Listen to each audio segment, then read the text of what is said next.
Morning everyone, welcome back to the channel. So I have an exciting day. I'm not sure if you can see behind me. I think you can, but I've got tires here, so that's another video. But I'm going up to Farm and Fleet to get some new tires put on the 300 today. I've barely actually driven this vehicle this year, but I noticed it did get new tires, or it needed new tires.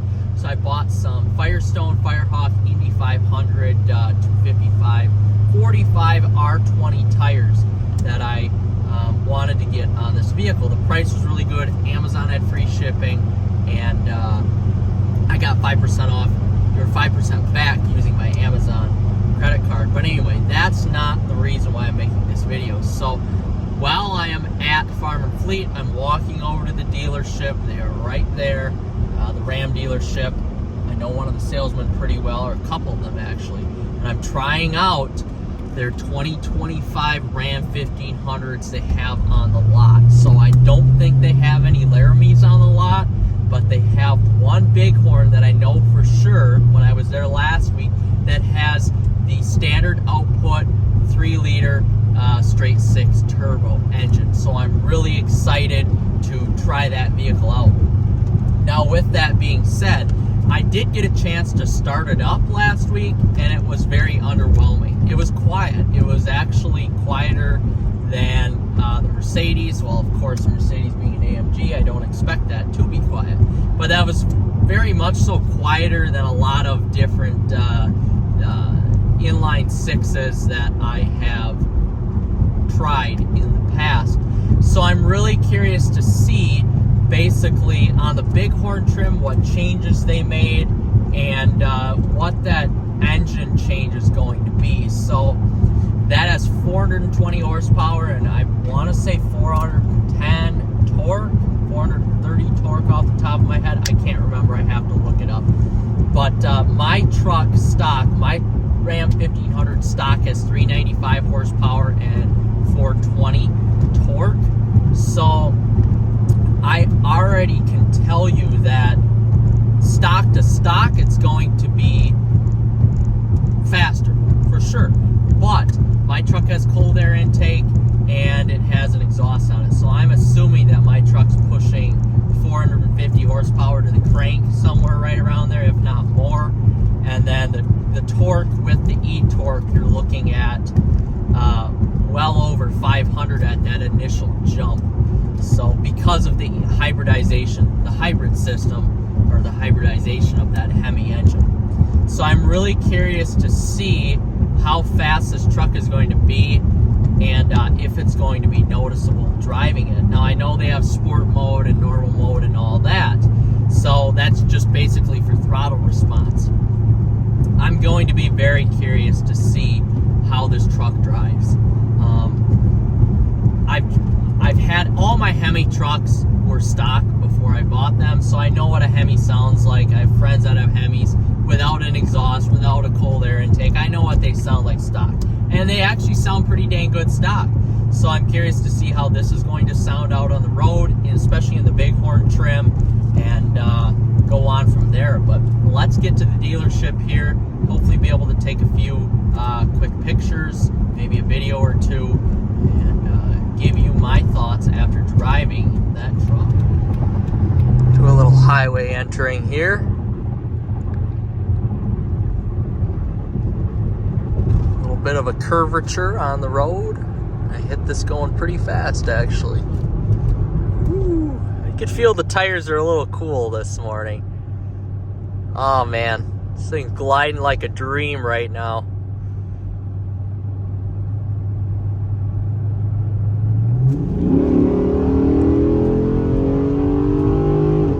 God dang it, this thing has so much power. Oh, how fun.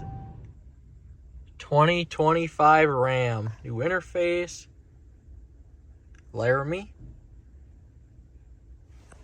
Very nice.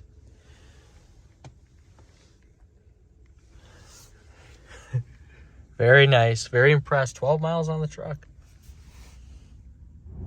Alright guys, so I test drove the Laramie, and I have to say, I am super excited about it. So I'm going to give you my pros and cons.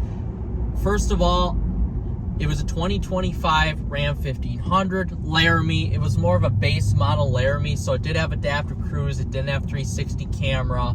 It didn't have the bed management system or anything like that. But it was just your pretty typical standard Laramie. So it had all the basic Laramie stuff, heated, cooled seats, stuff like that. So essentially, the truck had to have been around $70,000, maybe a little bit more. But I was blown away with the motor. So it had the standard output, 3-liter straight 6 in it with 420 horsepower. You have snow mode, auto mode, sport mode, mud mode, all of that. So that comes with all the 2025 Rams. This truck blew me away with the acceleration. So I did some pulls in it. I drove it around town, drove it on the freeway, you know, got it up to 80, 85. I can't believe the power. The key is you have to keep it in the power band. If you keep that engine in the power band, you get no turbo lag.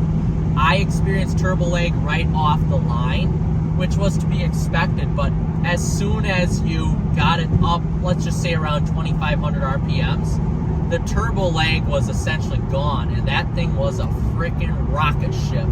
Oh my God. I can't believe how freaking fast that truck was. And mind you, that was just the standard output truck.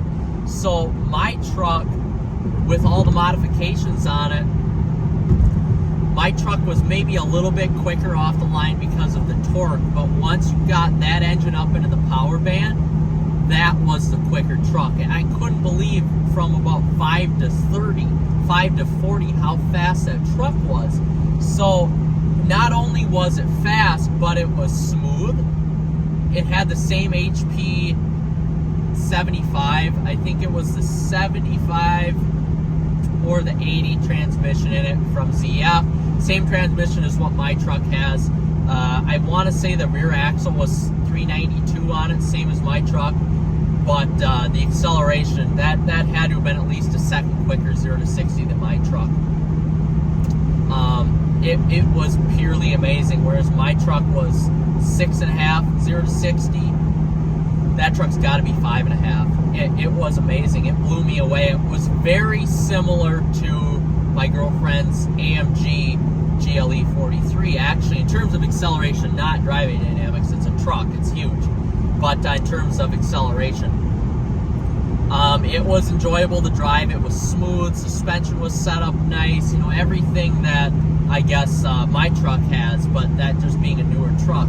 Now, in terms of the interior on the truck, it was basically the same. Some of the switchgear was nicer than in my truck, than in the 2019, but it was basically the same.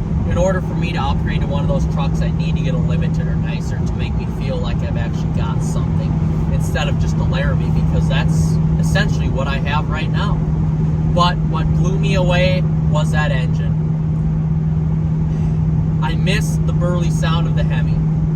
Or I should say I will miss if I ever upgrade to a truck like that. There has to be aftermarket support for that 3-liter to make it sound at least equitable to you know, a truck people like myself. It's got to play the part. You know, you got to walk the walk and talk the talk, or talk the talk, walk the walk. So essentially, there needs to be aftermarket support, cold air intakes, you know, bolt-on, stuff like that. Just easy stuff, exhaust, stuff like that. So I would probably buy that truck. I really would.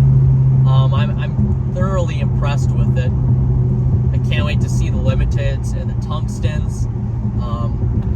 It's a real winner. Ram knows what they're doing, I have to say. The only negative about that truck is that it's expensive as hell, but I'm really blown away by it. Just my initial impressions of the truck. Definitely take a look at those 2025 Rams, guys. It's the way of the future. It is the way of the future.